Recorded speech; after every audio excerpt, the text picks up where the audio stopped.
ראיתי אותך עם משה שקדי נמצא פה במדים, אבל יש לי תחושה שאתה, שנמצא פה במדים,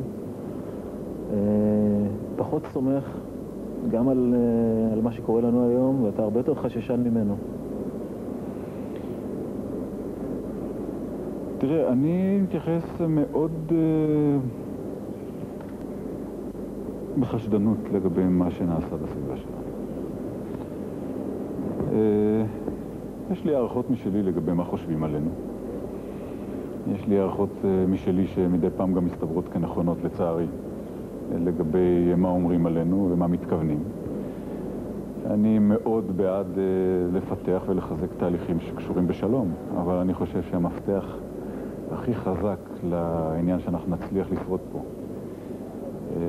במדינה שלנו לאורך שנים הוא זה שנהיה מאוד חזקים ויהיה ברור לכולם, גם בסביבה שלנו ובכל העולם כולו, שכדאי מאוד מאוד מאוד לא להתעסק איתנו. עכשיו, האם זה בגלל שאני בן של משה שקדי? אני חושב שיש לזה קשר.